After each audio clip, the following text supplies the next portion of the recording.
Señor, ¿puede confirmar nuevamente su nombre y compañía de seguridad? Jenkins, seguridad global. Ya le conté todo a tu compañero. Estamos aquí con respecto a un incidente reportado esta mañana que involucra a la señora Anya Sharma. ¿Puedes describir tu interacción con ella en detalle? Ella intentaba eludir el registro de visitas. Yo solo hacía mi trabajo. Se puso nerviosa. La lluvia acababa de empezar caer. Una llovizna fría y indifferent que banaba el granito polito del Palacio de Justicia del Condado de Los Angeles. Dentro, esa avecinaba una tormenta diferente, una que expandría los nervios de punta del sesgo sistémico y desafiaría la definición misma de autoridad.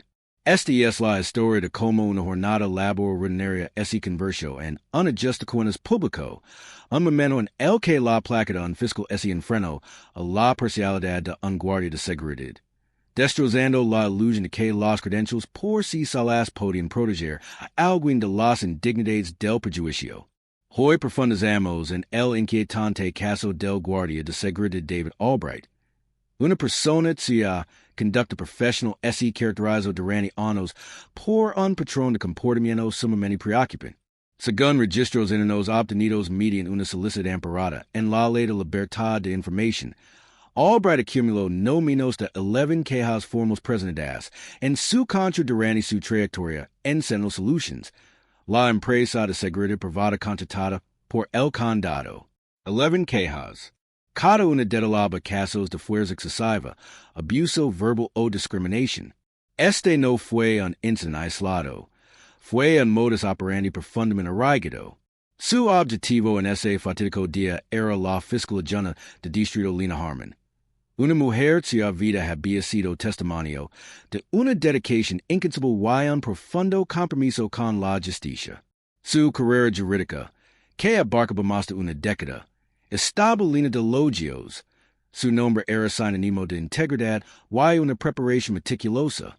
Sin embargo, esa mañana de martes, al intentar entrar a su lugar de trabajo, su prestigio profesional, su impresión en trayectoria, su propia identidad, fueron desestimadas, cuestionadas y, en última instancia, irrespetadas por un hombre que ocupaba una posición de aparente autoridad, pero que la ejerce con una alarmante falta de criterio.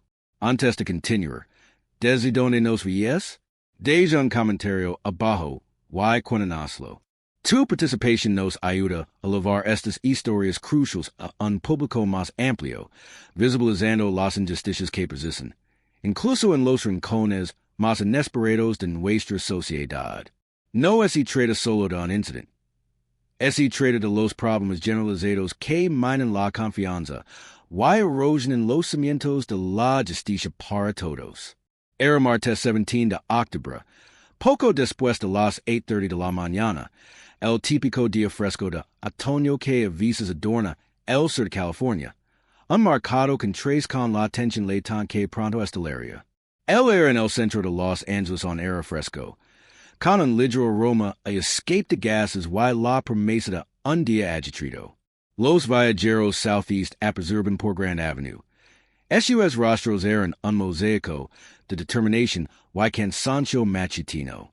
Las imponentes estructuras de cristal y acero del complejo del centro cívico brillaban bajo un cielo polido y radiante, reflejando la energía incesante de la ciudad.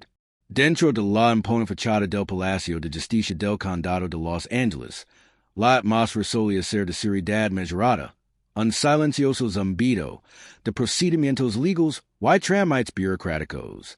Pero esa mañana en particular, esa calma estaba a punto de verse profundamente perturbada. La fiscal adjunta Lina Harmon legó en punto de las 8:37 a.m. Su trayectoria profesional fue una poderosa narrativa de perseverancia y brillantez intelectual. Nacida y criada en la históricamente marginada comunidad del sur de Los Angeles, Lina había recorrido un camino que pocos en su vecindario se atreverían a soñar. Fue la primera de su familia en graduarse de la universidad, obteniendo su licenciatura en ciencias políticas por la UCLA con honores summa cum laude, testimonio de su mente disciplinada y su enfoque inquebrantable. De ahí en adelante, su ambición la llevó a la Facultad de Derecho de Yale, donde destacó, graduándose entre el 5% de los mejores de su clase. Su carrera legal no comienzo en las grandes corporaciones. Sino en el servicio público. Primero como defensa pública. Impulsada por una profunda convicción en la representación equitativa. Después de 5 años, se incorporó la fiscalía, especializándose en casos complejos de delitos graves, en particular aquellos relacionados con corrupción pública y violaciones de derechos civiles.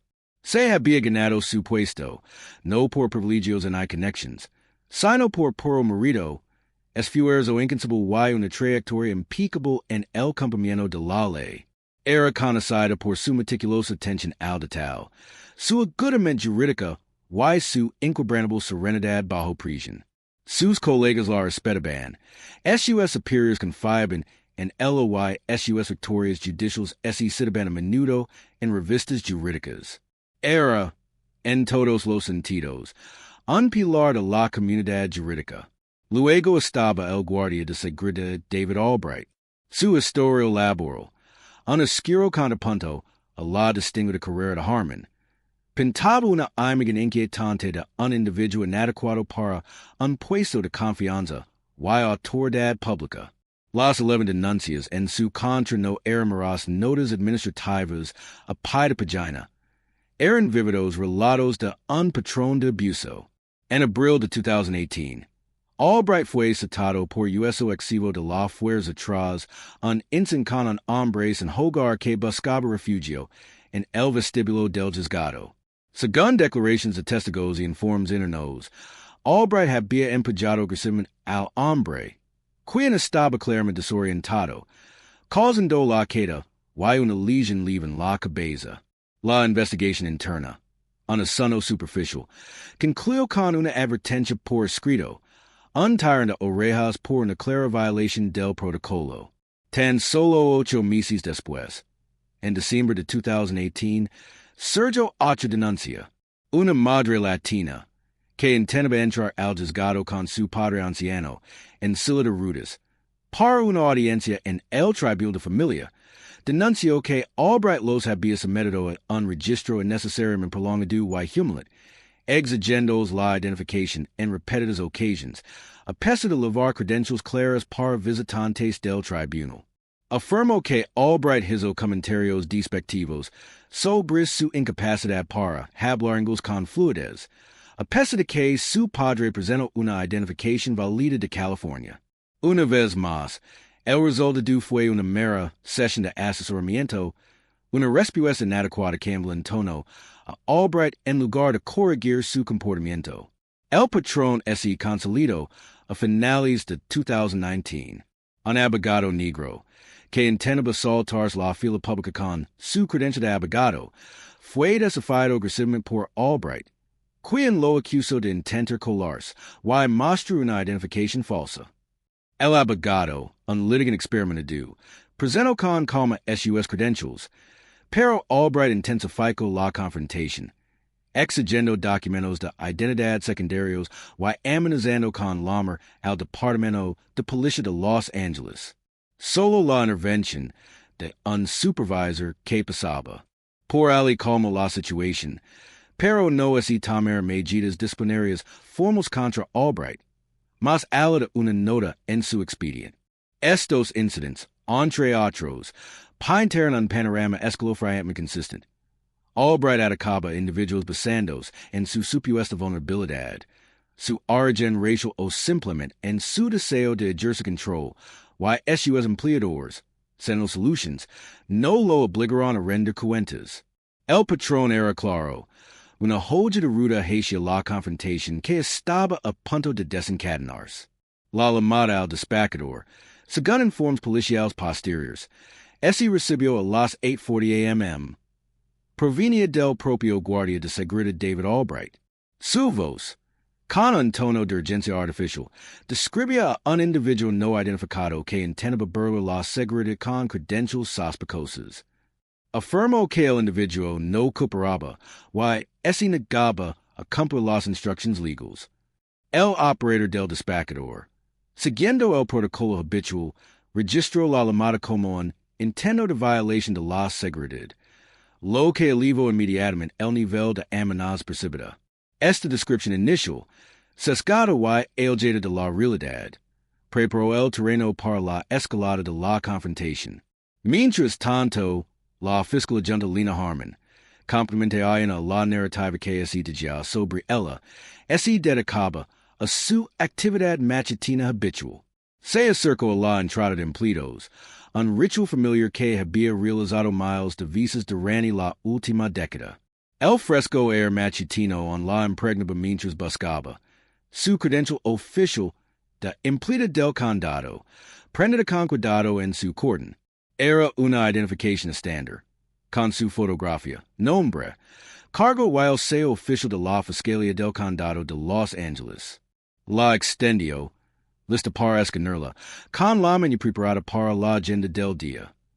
Una completa audiencia de apelación programada para las 10 de la mañana. Era mundano, legítimo y complemente rutinario. Mientras presentaba su placa, el Guardia de seguridad David Albright ese adelanto, bloqueando El Paso. Su mirada, fría y escrutadora, no es fijo en los distintivos de su placa, sino en la propia línea. Espera un momento, señora. Dijo, con un tono despectivo y un matiz de sospecha. De Jim ver eso. Lina, acostumbrada a la profesionalidad y cortesía de las docenas de otros agentes de seguridad, simplemente extendió su placa. Fiscal agente Harmon, dijo con voz tranquila y clara, voy a mi audiencia a las 10 de la mañana. Albright luar abado la placa, examinándola con exagerada lentitud. Fiscal agente ese burlo, con una mueca de desprecio. Hoy en día cualquiera puede falsificar eso. Tiene otra identificación. Lina sintió una punzada de indignación, pero mantuvo la compostura.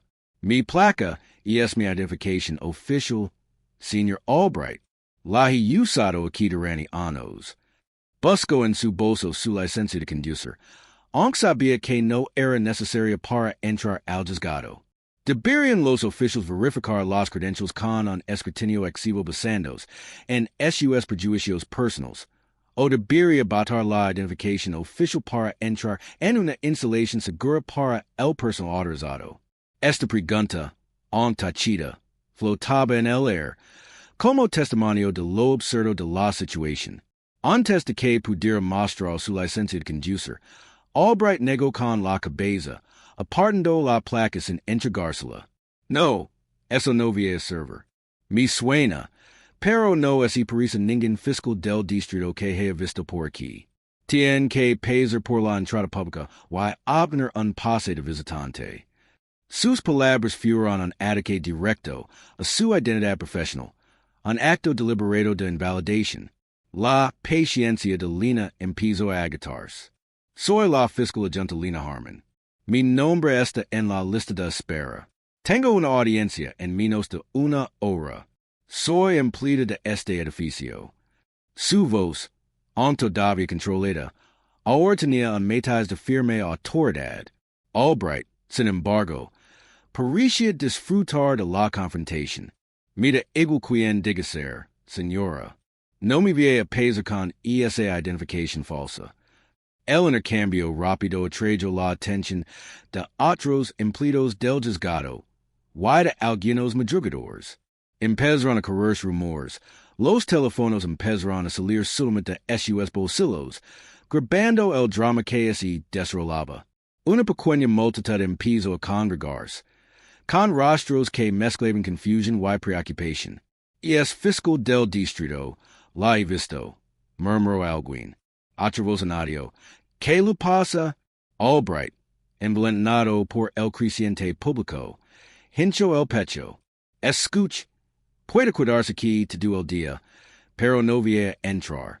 A menos que quiera que llame la policía de verdad, y que la escolten por allanamiento. Justo cuando la atención llegaba a su punto álgido, una figura emergió de las profundidades de la entrada de empleados. Era el supervisor Robert Jensen, superior directo de Albright, de Sentinel Solutions. Jensen, un hombre de unos 50 años con aspecto cansado, había sido alertado por un guardia subalterno que había presenciado la creciente disputa. Observó la escena. Albright, belligerent y con la cara roja, Lena Harmon, erguida pero visiblemente angustia, y la creciente multitud de curiosos. Jensen reconoció a Harmon de inmediato. Albright, ¿qué demonios está pasando aquí? Gritó, su voz atravesando el ruido. Se giro hacia Lena. Señora Harmon, lo siento mucho. Por favor, pase. Luego se volvió hacia Albright, con el rostro descarado por la exasperación. Su placa y su arma, Albright, ahora está fuera de servicio. Inmediatamente. Las palabras quedaron suspendidas en el aire, anunciando una resolución inmediata en tiempo de la crisis. El enfrentamiento había terminado, pero las consecuencias apenas comenzaban. La resolución inmediata permitió a Lena Harmon finalmente entrar a su lugar de trabajo, aunque emocionada y profundamente humillada. El supervisor Jensen, visiblemente mortificado por la conducta de Albright, no solo relevó al guardia de su puesto en el acto, sino que acompañó personalmente a Harmon a su oficina, ofreciendo disculpas efusivas y asegurando que el sano se trataría con rapidez y severidad. Pero el daño ya estaba hecho, la indignidad estaba grabada a fuego en la conciencia profesional y personal de Harmon. El incidente, sin embargo, estaba lejos de terminar. Simplemente se había trasladado del espacio físico de la entrada del juzgado al extenso y implacable escenario del escrutinio público. Deberían los agentes, o cualquier persona en un puesto de autoridad pública, enfrentarse a un despido automático por casos claros de discriminación racial o abuso de poder, especialmente cuando existe un patrón de denuncias previas? Esta pregunta, planteada implícitamente por los acontecimientos, pronto se convertiría en un grito de guerra en las redes sociales.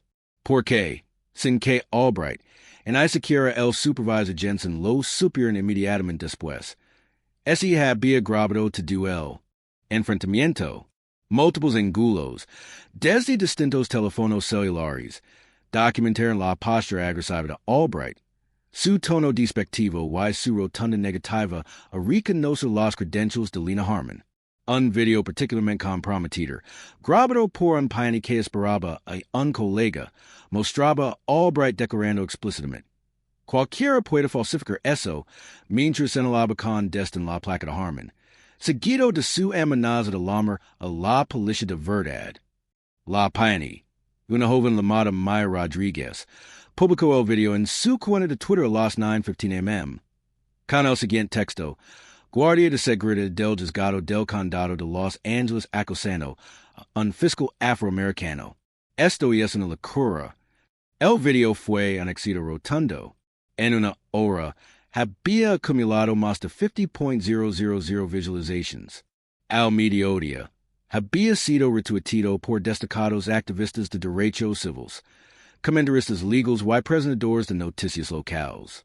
Al final del día, las etiquetas hashtag Justice for Lena y hashtag Prosecutor Harassed eran tendencia nacional. El video acumuló más de 10 millones de visualizations en las primeras 24 horas en varias plataformas: Twitter, Instagram, TikTok y YouTube. Los medios de comunicación se apresuraron a cubrir la historia, amplificando la indignación. La narrativa era clara. Un profesional negro, un pilar del sistema judicial, había sido sometido a perfilación racial y una flagrante falta de respeto por parte de alguien encargado de la seguridad pública. Los comentarios fueron un torrente de furia, solidaridad y llamados a la rendición de cuentas.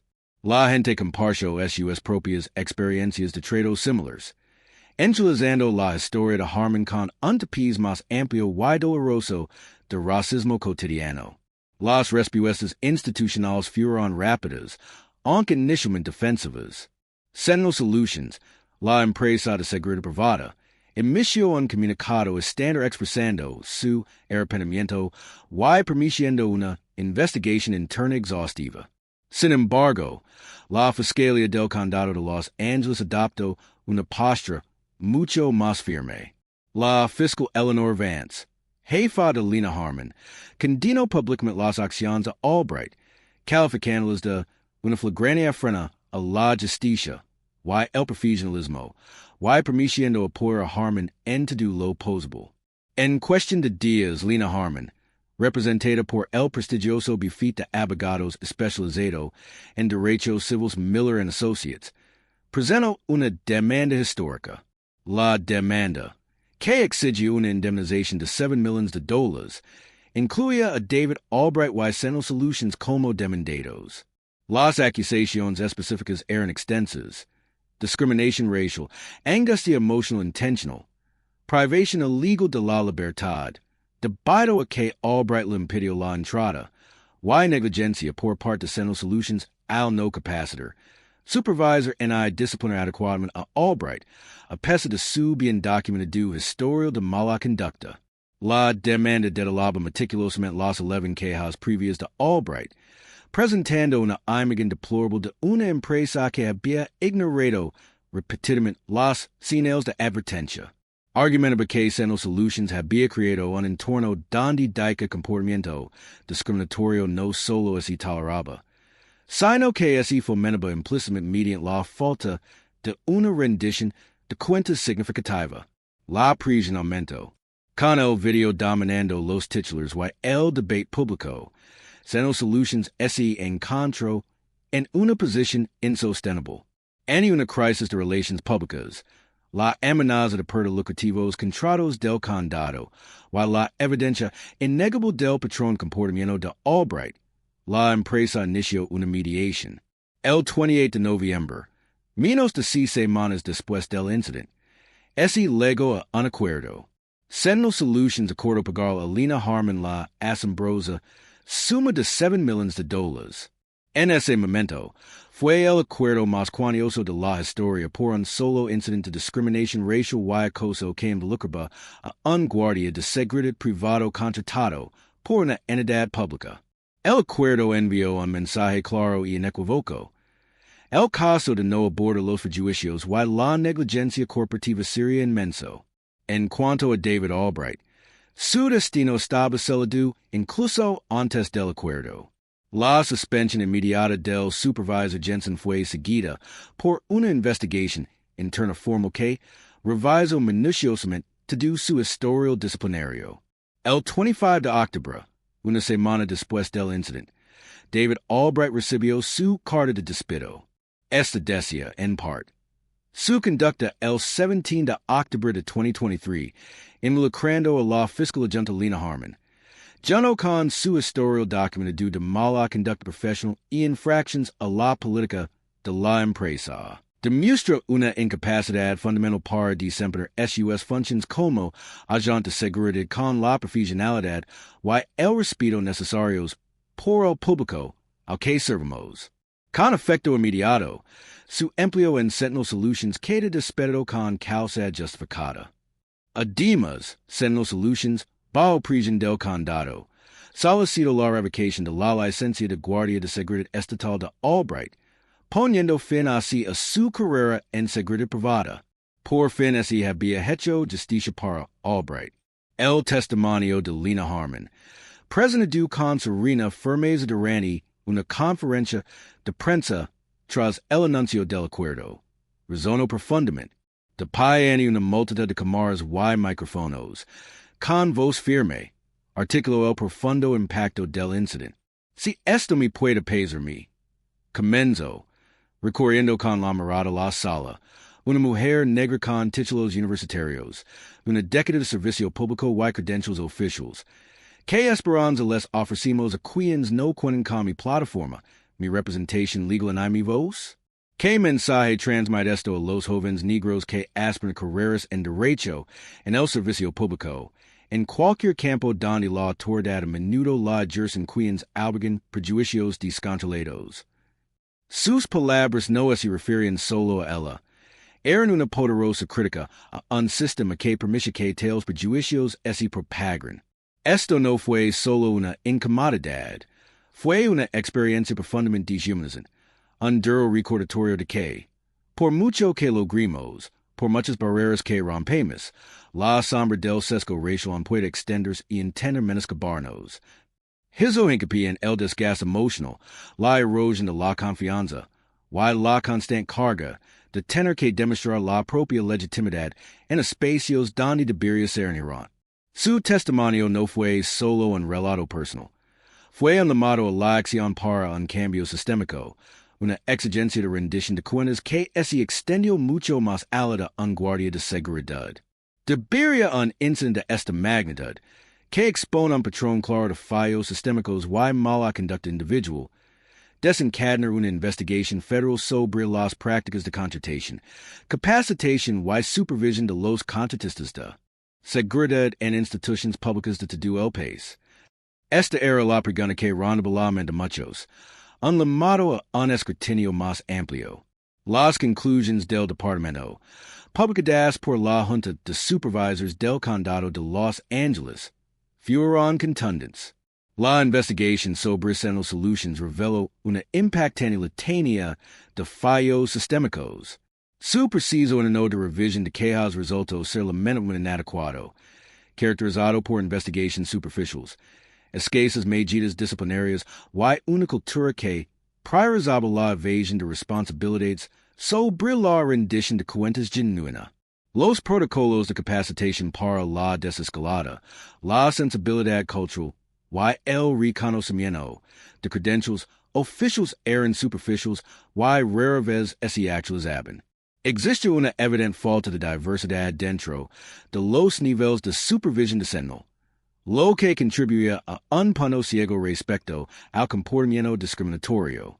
Además, la propia supervisión del condado sobre SUS contratistas fue criticada por ser demasiado laxa, al no auditar regularmente las métricas de rendimiento relacionadas con las quejas ciudadanas o las infracciones de conducta. El sistema, desde la base, estaba roto. En respuesta a estos hallazgos, tanto Sentinel Solutions como el condado de Los Angeles anuncian una serie de reformas.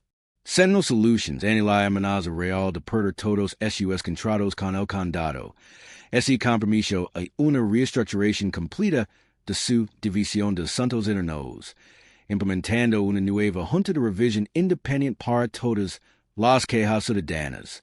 Se comprometieron a exigir capacitación integral y recurrente contra prejuicios y para la desescalada de conflictos para todo el personal desarrollada en consulta con organizaciones de derechos civiles.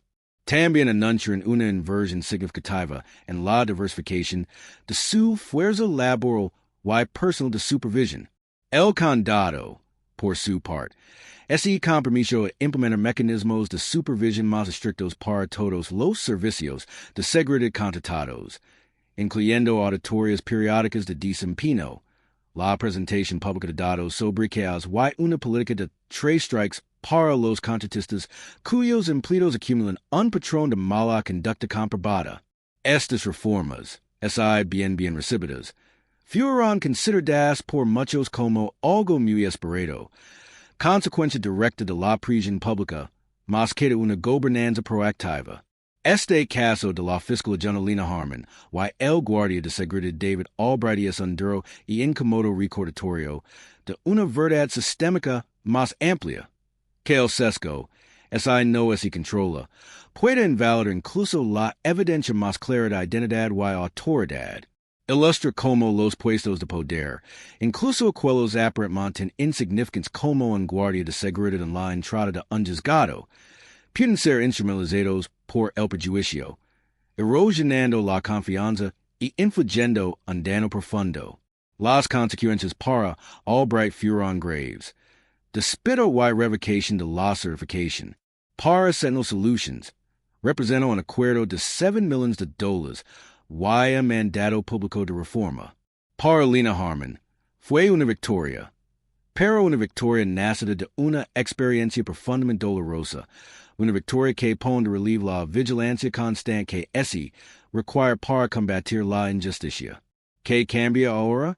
Crean estas reformas un entorno más seguro y equitativo, o sirven simplemente como parches temporales para un sistema profundamente fracturado?